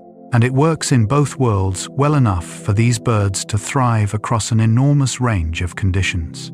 Penguins produce an oil from the preen gland at the base of their tail that they spread through their feathers during daily grooming sessions, and this oil is chemically distinct from that of most other birds, being adapted to maintain its waterproofing properties at very low temperatures. The chemistry of the preen oil in penguins has been the subject of research that reveals, once again, how deeply specialized these birds are for the environments they inhabit. Most bird preen oils are composed of wax esters and fatty acids that provide waterproofing at moderate temperatures. In penguins, these compounds are modified in ways that keep them fluid and effective at temperatures close to freezing, where many conventional preen oils would thicken and lose their waterproofing function. The daily preening session, which can take up a substantial part of a penguin's time when it is on land, is not just grooming in a cosmetic sense. It is maintenance work, the careful spreading of a precisely formulated chemical across every inch of a feather coat that must perform reliably in water that hovers just above the freezing point. A penguin that preens inadequately is a penguin whose waterproofing is compromised, and a penguin with compromised waterproofing in Antarctic water faces a serious threat to its survival. The leisurely-looking ritual of a penguin running its beak carefully along each feather is, in fact, an act of systematic self-maintenance as important to the bird's survival as the food it eats or the water it drinks. The sound environment of a large penguin colony is one of the most intense acoustic experiences in the natural world, with noise levels sometimes exceeding those of a busy urban street, generated entirely by thousands of birds, simultaneously calling, singing, and signaling. A human being standing in the middle of a large Adelie or Chinstrap colony experiences something that is difficult to describe to someone who has not been there, because the nearest equivalent in everyday human experience is the interior of a stadium at full capacity, but extended in every direction and generated by animals rather than people, and mixed with the smell of guano and the Antarctic wind. The colony is continuously loud. There is no quiet time. Birds call to attract mates, to signal aggression to neighbors, to locate their partners, to demand food from parents, to warn of approaching predators. The cacophony is produced by thousands of birds simultaneously engaged in these communications, each voice directed at a specific recipient but leaking into the general noise of the whole. Against this background, the ability of individual birds to identify specific voices is even more impressive than it sounds in the abstract. Finding a single voice in that noise, a voice you have memorized over a previous breeding season and have not heard for months, picking it out from the thousands of similar voices, all calling at once, and navigating toward it through a crowd of thousands of pressing bodies, is a feat of auditory processing that is, when you truly sit with it, quietly extraordinary. Penguin bones are denser than those of flying birds, a necessary adaptation for diving that also means penguins sink more easily in water, reducing the energy they need to expend staying submerged during deep dives. The bones of most birds are hollow, air-filled, and lightweight, a design that minimizes the weight that wings must lift into the sky. Penguins no longer need to fly, and the hollow bones that evolution optimized for aerial birds are a liability for a diving bird that needs to descend against its own natural buoyancy. Solid, dense bones are heavier than hollow ones, and heavier bones reduce the buoyancy that the penguin would otherwise need to overcome through muscular effort on every dive. This means that a deeper diving penguin expends less energy fighting its own tendency to float back to the surface, leaving more of its oxygen reserves for the actual work of swimming through the deep. The densification of penguin bones is another of the gradual changes that accumulated over millions of years of evolution toward a more aquatic lifestyle. And it is intimately connected to the other changes: the denser muscles, the richer blood, the slowed heart, the streamlined body. Everything in the penguin's body is adjusted toward the same goal: to stay underwater longer and go deeper and come back with more food than the ancestor that preceded it. The bones are part of that story, heavy and silent and completely invisible from the outside of the animal, carrying their weight without any acknowledgement at all. Penguins have been used as characters in human storytelling, film, literature, and art across many cultures and many centuries, and the frequency with which they appear as symbols of resilience, community, warmth, and quiet perseverance reflects something genuine about how humans relate to these birds and what we find in them. There is something about the penguin that resonates with people in a way that goes beyond simple fondness for a cute animal, though that fondness is certainly real and certainly part of it. The penguin stands upright. It moves with a kind of ungainly dignity that is immediately recognizable. It faces extraordinary hardship, wind and cold and fasting and darkness, and it does so collectively, without drama, leaning into the warmth of its neighbors. It raises its young in conditions that should be impossible and manages it anyway. It goes to work in the sea every day and comes home to the same rock it left from. In documentaries, the penguin's story is told in ways that feel unmistakably like human stories, and this is not entirely a trick of the narration, because the structural resonances are real. The emperor penguin's winter vigil, the long wait in the dark with the egg balanced on your feet while the storm builds around you and the hunger grows, is a story about commitment and endurance that maps onto human experience in ways that feel immediate. The penguin does not know it is being heroic. It is simply doing what penguins do. But we watch it and we feel something, and that feeling is one of the more unguarded responses to the natural world that people tend to allow themselves.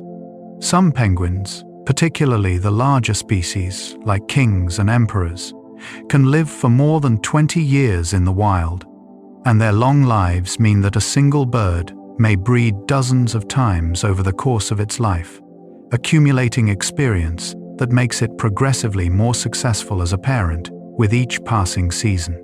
Longevity in the animal world is often associated with high parental investment and slow reproductive rates, and penguins fit this pattern well. They lay small clutches, often a single egg or two. They invest heavily in each chick, and they live long enough to make many breeding attempts across a lifetime.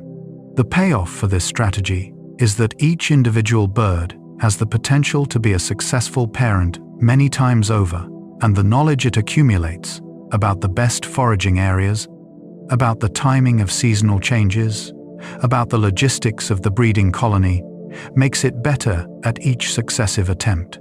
Studies of marked individuals in long-term study colonies confirm this pattern.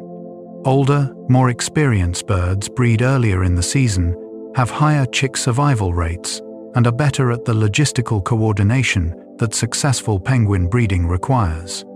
A 20-year-old emperor penguin, if it has survived to that age through predators and bad ice years and poor krill seasons, carries within it a detailed and tested knowledge of its world that a first-year breeder simply does not have. It is older and quieter and better at everything, and its chicks are more likely to survive because of it.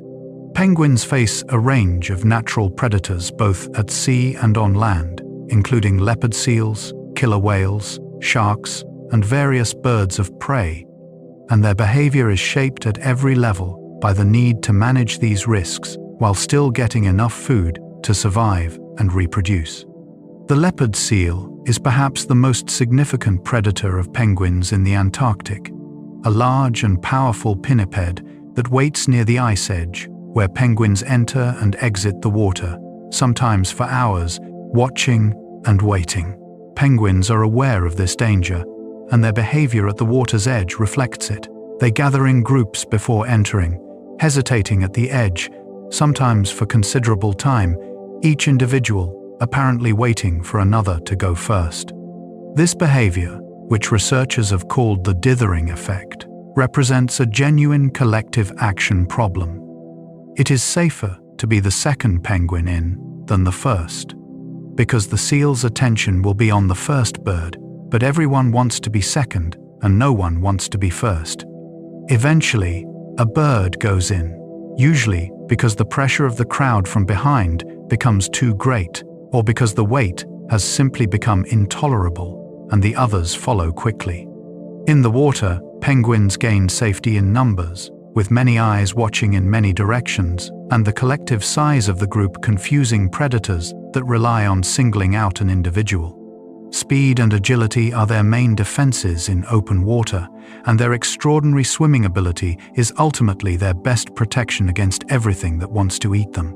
The yellow-eyed penguin of New Zealand, known in the Maori language as hoiho, is considered one of the rarest penguins in the world, with a total wild population of only a few thousand individuals, making it one of the most endangered penguin species and one of the most intensively managed. The hoiho is unusual among penguins in several ways.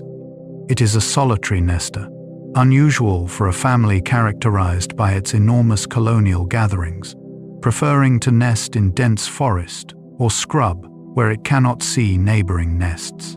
It is sensitive to disturbance during breeding in a way that more gregarious species are not, and it has suffered severely from the introduction of predators, including stoats, ferrets, cats, and dogs, to the New Zealand landscape by human settlers. It has also lost much of the coastal forest it needs for nesting, as land has been converted to farmland and development. The combination of a small initial population, sensitivity to disturbance, multiple predator pressures, and habitat loss has brought the yellow-eyed penguin to a precarious position. And the effort required to maintain its population involves intensive predator control, habitat restoration, nest protection, and veterinary intervention for sick and injured birds. Conservation workers in New Zealand have been caring for injured yellow-eyed penguins, raising orphaned chicks, and releasing rehabilitated birds for decades. Each bird that is saved and returned to the population matters in a way that is starkly different from the situation of a species with millions of individuals. For the hoiho, every individual counts. The discovery of penguin fossils in warm and even tropical locations, far from where penguins live today, has shifted scientific understanding of penguin biogeography, revealing that the family was once far more widely distributed across the southern hemisphere than it is now. When fossil penguins were found in Peru, in deposits that were clearly from a time when the local climate was warmer than today's Antarctic environment, it raised questions that took considerable time and research to answer. The answer that emerged was that early penguins were not as tightly associated with cold water and ice as their modern descendants are. The earliest penguins lived in a world without the Great Antarctic Ice Sheet, which did not begin to form until roughly 34 million years ago, and they occupied a range of marine environments in the southern hemisphere, some of which were considerably warmer than the modern Antarctic Ocean. As the climate cooled over millions of years and the great ice sheet built up, the lineages that were best suited to the cold, productive waters of the high southern latitudes thrived, while others retreated or disappeared. The modern distribution of penguins, concentrated in cold southern waters, is the product of this long climatic history, and the fossils from warm regions are the remnants of an earlier and more varied chapter in the penguin story. In a sense, the cold is not where penguins came from, it is where they ended up. Penguins exhibit a behaviour called ecstatic display, in which a bird throws its head back, points its beak skyward, spreads its flippers wide, and produces a sustained and remarkably loud call that carries across the colony. The ecstatic display serves multiple functions that shift depending on context. In unpaired males, it is an advertisement, a broadcast signal announcing the bird's presence, health, and readiness to breed, directed at any receptive female within hearing distance. In paired birds, it functions as a bond-reinforcing communication, a full-body declaration that the partnership is intact and active. It is also a territorial signal, warning neighboring males that this particular space and this particular partner are occupied. The display is not subtle. A penguin performing the ecstatic display is visible and audible from a considerable distance, and in a colony of thousands, the cumulative effect of dozens of birds simultaneously displaying is part of the perpetual roar that defines the acoustic environment of the breeding ground. Watching a penguin perform the display from close range is one of those experiences that makes the observer feel the animal's intensity in a way that is unexpectedly affecting. The bird is not doing something small or decorative. It is performing with its whole body, with all the breath it has, throwing everything into the signal, broadcasting as loudly and fully as its physical capacity allows.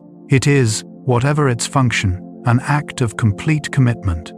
Penguin guano is so rich in nutrients that it supports entire ecosystems on the islands and shorelines where colonies nest, fertilizing the soil and the surrounding ocean in ways that benefit plants, invertebrates, fish, and seabirds for miles in every direction.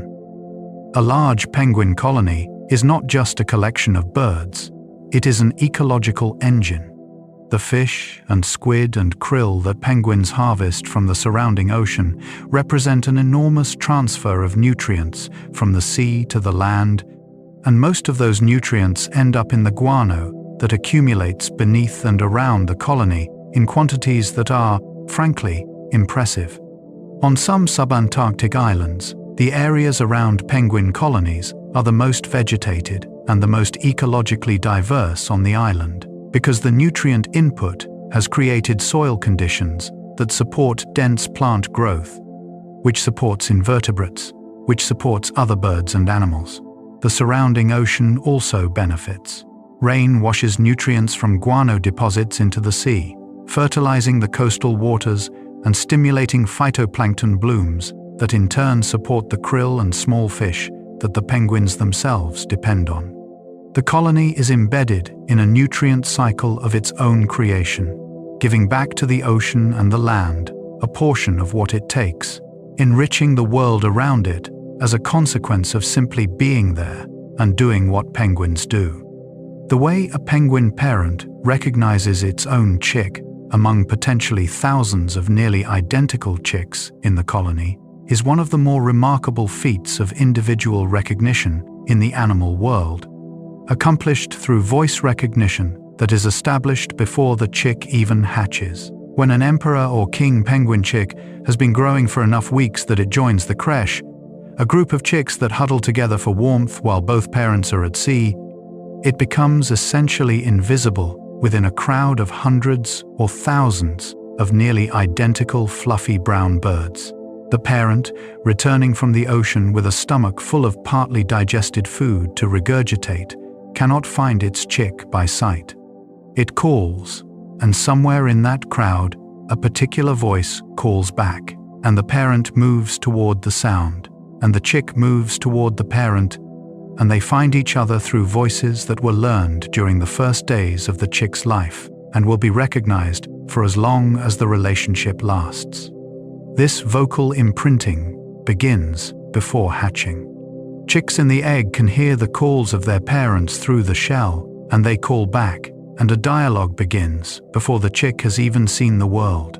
By the time it hatches, the chick already knows the voices that belong to it, and the parents already know the voice of the chick, and the relationship is established in sound before it is established in anything else. It is, in its quiet way, a kind of conversation that begins in darkness. Penguins have inspired a remarkable amount of scientific innovation, with researchers developing smaller and lighter satellite tracking devices, new diving recorders, and improved methods for studying animal behavior in extreme environments, partly because penguins have proven to be such productive and cooperative research subjects over decades of study. The need to track penguin movements at sea without affecting their behavior pushed engineers and ecologists to miniaturize equipment in ways that have benefited the study of many other species. The need to record what a penguin experiences on a dive, the depth, the water temperature, the acceleration of each flipper stroke, the sudden burst of speed when pursuing prey, led to the development of small biologging devices that are now standard tools in marine biology more broadly. The need to count enormous colonies accurately from ground level, where individual birds are indistinguishable in the crush, led to the development of aerial survey methods and later satellite imagery analysis techniques that are now used to monitor wildlife populations globally. Penguins did not ask to be the testing ground for these innovations, but their accessibility, their abundance, the logistical challenges of studying them in their extreme environments, and the genuine scientific importance of understanding how they are responding to climate change made them ideal subjects for the development of tools that have since spread throughout the life sciences. The penguin's contribution to human knowledge extends well beyond what we have learned about penguins specifically. It includes the methods themselves, the instruments and approaches that now help us understand the lives of animals across the entire planet. The calls of penguins have been recorded and analyzed by acoustic researchers who have found that, like human voices, each individual call contains information about the bird's size, health, and identity, and that these signals are processed by other penguins with a discrimination that is finer than anything we can achieve through simple listening. Human ears can sometimes distinguish one penguin call from another after extended exposure to a specific colony, but the accuracy of this discrimination is modest compared to what the penguins themselves achieve. Acoustic analysis of penguin calls has shown that the signals contain multiple layers of information encoded in frequency, rhythm, duration, and amplitude. Body size affects the fundamental frequency of the call in ways that allow listeners to assess the physical dimensions of the caller. Health and nutritional status may be encoded in the harmonics and the consistency of the signal. Individual identity is encoded in combinations of acoustic features that are stable across time, allowing a bird that has not heard its partner's voice for months to identify it reliably when it hears it again. The penguins process this information with a speed and accuracy that is built into their auditory systems by millions of years of selection in environments where finding your partner and your chick in a crowd was the difference between raising young successfully and losing them entirely.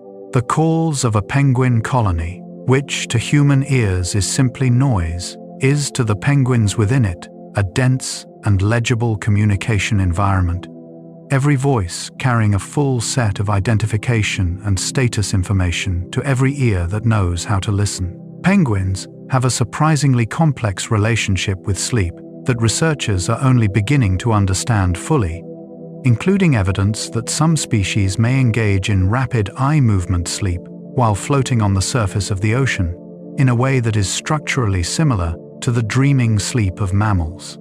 Sleep in birds has traditionally been thought to lack the REM component that produces dreaming in mammals, but more recent research has complicated this picture considerably. Some bird species show brain activity during sleep that closely parallels mammalian REM sleep, including the rapid eye movements that give the sleep stage its name and the muscle relaxation that allows the body to rest completely. Whether penguins dream is a question that cannot currently be answered with certainty because the neural correlates of dreaming in birds are still being mapped and debated. But the structural possibility exists, and the image of a penguin floating quietly on the surface of the Southern Ocean, eyes closed, brain cycling through some internal representation of its underwater world, the fish and the darkness and the rushing cold water, is one of the more unexpectedly affecting things that science has recently made thinkable. If the penguin dreams, what does it dream of? The dive, perhaps. The smooth acceleration downward into the dark. The fish that turned and turned again before the beak closed on it. The long ascent back toward the light. Whatever the content, the penguin sleeping on the ocean surface has the look of something entirely at rest, rocking gently in the swell, going wherever the current takes it until the body wakes again and the work resumes. Penguin feathers contain structures at the microscopic level that scatter light in ways that produce the deep, lustrous black of their backs and the clean, brilliant white of their fronts.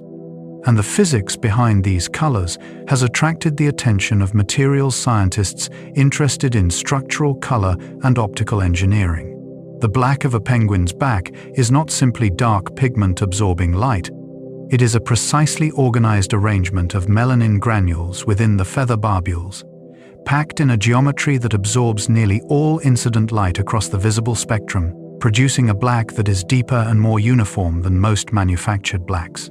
The white of the belly involves a different microstructure, one that scatters all wavelengths of light equally and completely, producing a brightness that functions almost like a mirror in strong Antarctic sunlight. Researchers studying these structures have found that the organization of the melanin granules in the black feathers is unusually regular, producing not just deep black, but a surface that is also highly resistant to abrasion from the water flowing past at swimming speeds.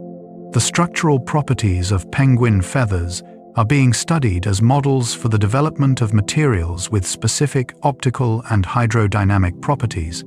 Another example of the way that the solutions penguins have evolved over millions of years turn out to be instructive for human engineering problems.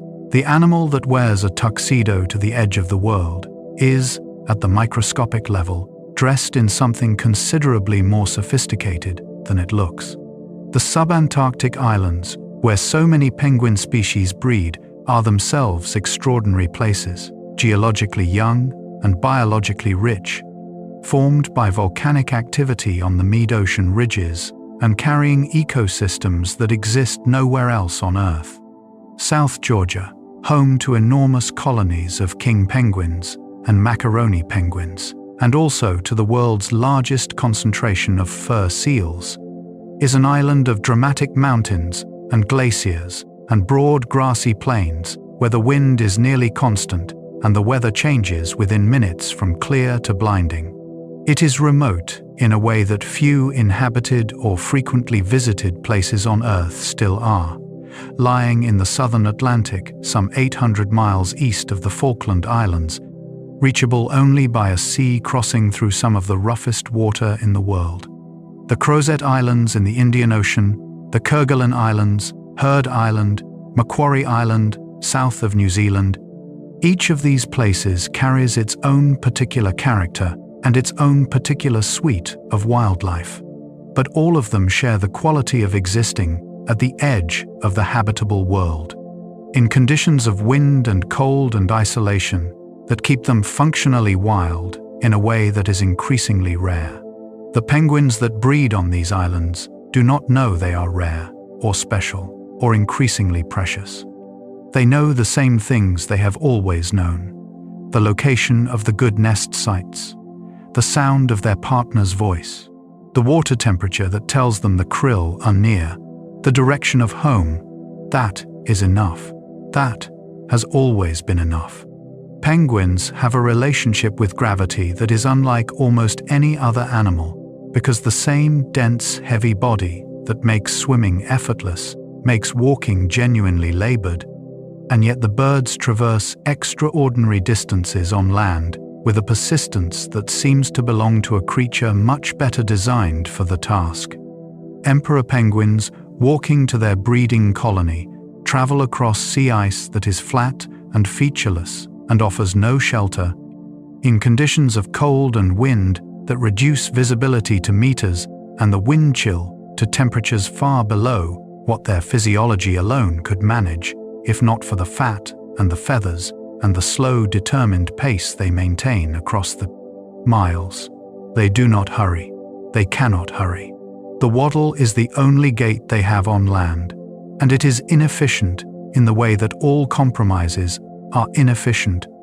A design optimized so thoroughly for one purpose that the other purposes it must also serve are never going to be served well. But it is enough. It has always been enough. The distance gets covered. The colony is reached. The breeding happens. The chick hatches.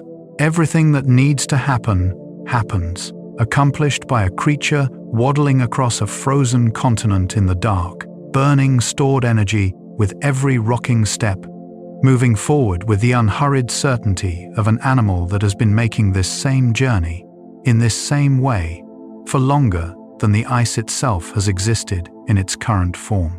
There is a lesson in the penguin's walk, perhaps, if you are the kind of person who finds lessons in such things. You do not need to be fast. You do not need to be graceful. You need to know where you are going and to keep moving toward it, one step at a time, for as long as it takes. There is a final thing worth sitting with before we let the penguins go for the night. Every emperor penguin that stands on the ice tonight is doing what emperors have always done, in a place that has been cold and dark for as long as any living memory can hold. The colony has gathered as it gathers every year. The eggs are warm. The huddle moves its slow rotation in the wind.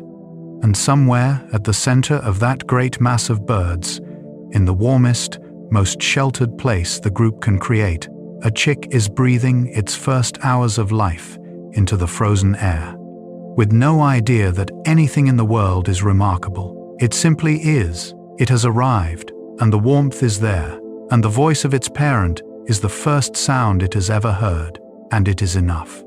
It has always been enough. That, in the end, is the deepest thing the penguin knows. And so, dear listener, as we have journeyed together through the world of the penguin, we have walked across volcanic islands battered by southern winds, stood at the edge of the Antarctic ice, and listened to the roar of a colony at full call beneath a polar sky. We have watched the emperor stand in total darkness with an egg balanced on his feet, sustained by nothing but warmth and patience and the gathered heat of thousands of others like him. We have followed the little penguin up a dark beach in Australia, waddling home under the stars to a burrow it has known for years. We have drifted with the Galapagos penguin through warm equatorial water and traced the long arcs of migration that carry Magellanic penguins across thousands of miles of open ocean and back again to the same precise rock on the same precise shore. The penguin has been on this earth for 60 million years. It was here before humans, before human language, before the first human hand pressed against cave stone and left a print in ochre. It has outlasted ice ages and the collisions of tectonic plates, the opening and closing of ocean passages, and the rise and fall of sea levels that remade the coasts. It swam in warm ancient seas and adapted as those seas grew cold. It gave up the sky and found something better in the deep. It lives communally in conditions that would be impossible alone, and it does this not through any conscious decision, but through the accumulated wisdom of its kind, written in muscle and bone and the precise architecture of a feather. There is a patience to the penguin that feels older than the world we live in, a steadiness that comes from having endured more than we can imagine. When you think about the emperor in his huddle, shuffling slowly in the dark, the egg warm beneath his body pouch, the wind driving the temperature down past anything that should be survivable, and standing there anyway, waiting, because the egg needs warmth, and he is the one with the warmth to give. You feel something that is difficult to name precisely, but that has to do with the quiet, immovable nature of care. He does not know he is remarkable. He does not know you are thinking about him. He is simply doing what he has always done, what his kind has always done, in the oldest and coldest part of the world. And now, dear listener, the story of the penguin settles softly around you like the down of a chick just hatched into the world. Let the cold of the Southern Ocean exist somewhere very far from where you are lying right now. Let the colonies grow quiet in your mind, the calling subsiding into the rush of Antarctic wind.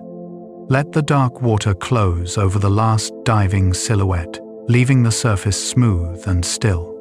Let the ice be distant and blue and endlessly peaceful. And let the small waddling figures in your imagination grow slower and slower until they are standing very still on a white and silent shore in the long light of a southern summer evening, at peace with the world they inhabit and the long story they carry. Breathe in slowly, breathe out slowly.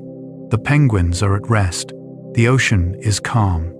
The ice holds the last of the day's light, pale and golden and still. If your eyes are still open, let them soften. If your thoughts are still moving, let them slow. You have traveled a long way tonight, all the way to the bottom of the world and back, and the journey deserves an easy landing. Close your eyes. Let the sound of the southern wind become the sound of your own breathing.